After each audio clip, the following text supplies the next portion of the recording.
17 বছরেরও বেশি সময় কারাগারে থাকার পর গ্যাংস্টার থেকে রাজনীতিবিদে পরিণত অরুণ গাওলি বুধবার নাগপুর কেন্দ্রীয় জেল থেকে বেরিয়ে এলেন। 2007 সালের একটি খুনের মামলায় সুপ্রিম কোর্ট তাকে জামিন দিয়েছে। কর্মকর্তারা জানিয়েছেন, মুম্বাই শিবসেনা কর্পোরেটর কমলাকর জামসান্দেকর হত্যার দায়ে যাবজ্জীবন কারাদণ্ডপ্রাপ্ত 76 বছর বয়সী গাওলিকে সর্বোচ্চ আদালত জামিন দিয়েছে।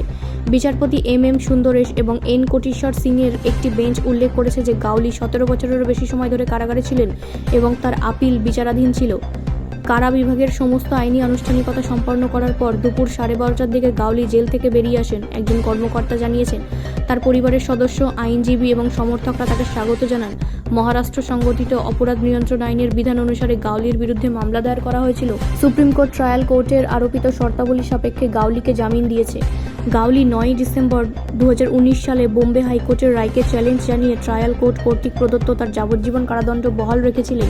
তিনি বাইকুল্লার দাগদি চাউল এলাকা থেকে জনপ্রিয়তা অর্জন করেছিলেন এবং অখিল ভারতীয় সেনার প্রতিষ্ঠাতা। তিনি 2004 থেকে 2009 সাল পর্যন্ত মুম্বাইয়ের চিঞ্চপোকলি বিধানসভা কেন্দ্রের বিধায়ক ছিলেন। 2012 সালের আগস্টে মুম্বাইয়ের একটি দায়রা আদালত তাকে মামলার যাবজ্জীবন কারাদণ্ড এবং 17 লক্ষ টাকা জরিমানা করে। ব্যুরো রিপোর্ট, রাষ্ট্রীয় প্রসার বাংলা।